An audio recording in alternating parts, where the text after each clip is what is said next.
අයිබෝන් කියලා ප්‍රාර්ථනා කරනවා අද සියලු දෙනාටම අපේ YouTube channel එකට ආපු. ඉතින් ඔයා අපේ YouTube channel එක තාම subscribe කරලා නැත්නම් අනිවාර්යෙන් පල්ලේ තියෙන රතු පාට subscribe button එක click කරලා අපිත් එක්ක එකතු වෙන්න.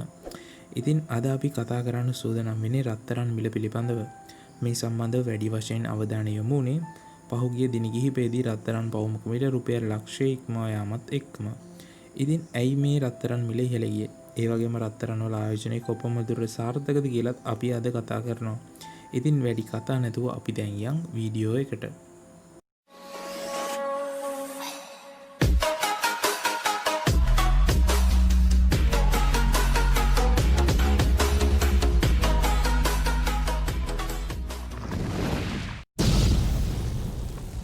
දැන්ට පැවතින ආර්ථික අස්ථාවරභාවයත් එක්ක ගොඩක් දෙනෙක් විවිධ ආයෝජන මාර්ගවල යොමු වුණා. ඒ අතරින් රත්තරන් වල ආයෝජනය ප්‍රමුඛ තැනක් ගන්නවා. බොහෝ දෙනාගේ ජනප්‍රිය ආයෝජන මාර්ග සියල්ලම මේ පැවති වසංගත තත්ත්වයත් එක්ක විශාල පසුබෑමකට ලක් වුණා. මේ සමගම බොහෝ දෙනාගේ අවධානය රත්තරන් වල ආයෝජනයට යොමු වුණා. ඉතින් මේ සමගම අපිට දැන් බලාගැනීමේ හැකියාව තියෙනවා පහුගිය අවුරුද්දේ රත්තරන් වල මිල වෙනස් වුණේ කොයි ආකාරයටද කියලා.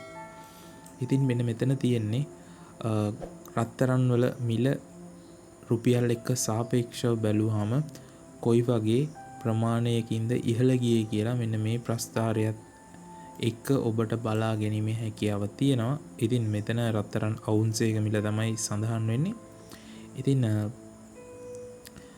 මේ chart එකේ බලපු විදිහට ඔබට බලා ගැනීමේ හැකියාව තියෙනවා. විශාල ලෙස ඉහළ යාමක් තමයි දක්නට ලැබෙන්නේ අවුරුද්දක ඇතුළත කාලය තුල. ඉතින් මෙන්න මෙතනින් ඔබට බලා ගැනීමේ හැකියාව තියෙනවා රත්තරන් වල මිල ඇමරිකානු ඩොලරයට සාපේක්ෂව කොහොමද වැඩි වුණේ කියලා. ඉතින් මෙන්න මෙතන තියෙනවා කොයි විදිහටද වැඩි වෙලා තියෙන්නේ කියලා. ඉතින් අවසාන අවුරුද්දේ 26.35ක වගේ ප්‍රතිශතයකින් තමයි රත්තරන් මිල වැඩි වෙලා තියෙන්නේ. ඉතින් බොහෝ දෙනා මේ දිනවලදී කිසියම් ආයෝජන මාර්ගවලට ගොඩක් දෙනෙක් පෙළඹෙනවා. ඉතින් ඒත් එක්කම ගොඩක් දෙනෙක් තෝරගෙන තියෙනවා මේ රත්තරන් කියන දේ. ඒ නිසා තමයි වැඩි ඉල්ලුමක් සහිතව මේ රත්තරන් වල මිල ඉහළ යාම සිදු වෙලා තියෙන. ඉතින් අපි බැලුවොත් එහෙම කොටස් වෙළඳපොළ ආයෝජනය වගේම තවත් විවිධ ආයෝජන ෆික්ස් ඩිපොසිට්, සේවිංග්ස් ඩිපොසිට් වගේ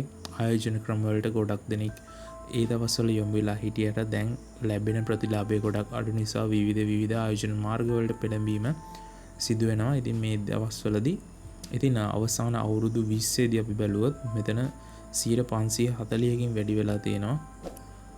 ඔබ රත්තරන් වල ආයෝජනය කරලා තිබ්බනම් ගොඩක් හොඳ ප්‍රතිලාභයක් මේ වෙද්දී ලබා ගැනීම හැකියාවක් තිබුණා. ඉතින් දැන් තියෙන රත්තරන් වල ගොඩක් ඉහළම මට්ටමක තමයි. ඉතින් ගොඩක් දෙනෙක් මගෙන් ඇහුවා මොන වගේ දේවල් වලද ආයෝජනය සුදුසු කියලා. ඉතින් ඒ පිළිබඳව අපිත් වීඩියෝ එකක් ඉක්මනටම අරන් එනවා. ඉතින් දැනට කියන්න තියෙන්නේ දැන් තියෙන තත්ත්වයක් එක්ක ඉඩම් හෝ දේපල වල ආයෝජනය කිරීම තමයි ගොඩක්ම සුදුසුම තත්ත්වය. මේ තත්ත්වයක් එක්ක ඉතින් ෆික්ස් ඩිපොසිට් වල ලබා දෙන පොලිය ගොඩක්ම අඩු වුණා. ඉතින් ඒ වගේම ඉදිරියේදී තවත් ඕගලන්ට ආයෝජනය කර හැකි මාර්ග පිළිබඳව අපි අරන් එනවා. ඉතින් මෙන්න මෙතනින් ඔබට බලා ගන්න පුළුවන් ලංකාවේ රත්තරන් අවුන්සයක මිල කොහොමද කියලා. ඉතින් මෙන්න මේක අපි මේ වීඩියෝ එක රෙකෝඩ් කරන දවසේ රත්තරන් වල මිල ඒ වගේම මෙන්න මේ වෙබ්සයිට් එකට ගියත් ඔබට බලා ගැනීමේ හැකියාව තියෙනවා. කැරට් 22 කැරට් 24 ඒ වගේම රත්තරන් අවුන්සයක මිල කොහොමද ඉහළ පහළ යන්නේ කියලා. ඉතින් කෙසේ වෙතත් 2011න් පස්සේ රත්තරන් පවුමක මිල රුපියල් ලක්ෂය ඉක්මවා ගියා. ඉතින් මේක දැන් රත්තරන් වලට ගොඩක් ඉහළ මිලක් තමයි ලැබිලා තියෙන්නේ. ඉතින් ආයෝජනයට සුදුසුද නොසුදුසුද කියලා තීරණය කිරීම ඔබට බාරයි. මොකද රත්තරන් වල ගොඩක් ඉහළ ප්‍රයිස් එකක් තමයි දැන් තියෙන්නේ. ඉතින් ඉදිරියේදී රත්තරන් වල මිල තවත් පහළ වැටීමට ගොඩක් ඉඩ තියෙනවා. ඉතින් මෙන්න මේ පහළ වැටුණත් කෙටි කාලිනව රත්තරන් වල මිල පහළ වැටුණොත් දීර්ඝ කාලිනව රත්තරන් කියන්නේ ගොඩක් හොඳ ආයෝජනයට සුදුසු ආයෝජන මාර්ගයක් කියලා කියන්නත් පුළුවන්.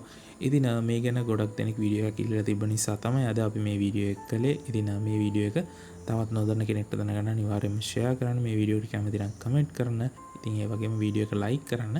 අවසන් වශයෙන් කියන්න තියෙන්නේ ඔයා අපේ YouTube channel එක තාම subscribe කරලා නැත්නම් අනිවාර්යෙන් පල්ලෙහා තියෙන රතු පාට subscribe button එක click කරලා අපිත් එක්ක එකතු වෙන්න. ඉතින් මේ වගේම තවත් වැදගත් වීඩියෝ එකකින් ඉක්මනටම හම්බෙමු. ගිහිල්ලා යන්න. ජය වේවා.